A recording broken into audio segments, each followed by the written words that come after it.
Wait, akala mo tapos na ang camping trip? Mga paps, may bonus level pa kami dito sa bundok.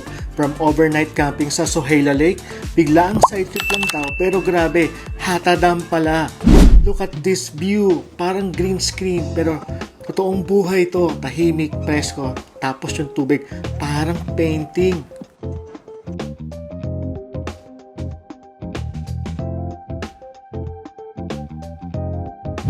May mga pictures pa ng mga highness dito.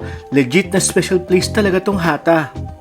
Siyempre, hindi pwedeng walang kain. Andito lahat. Food trucks, coffee shops, chill vibes. Parang mini festival sa gitna ng bundok. Umorder kami ng Indian food para full energy. Tapos ice cream pang cool down. Perfect combo habang nakatitig sa view.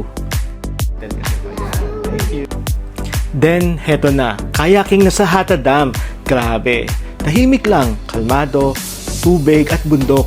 Solid reset sa utak.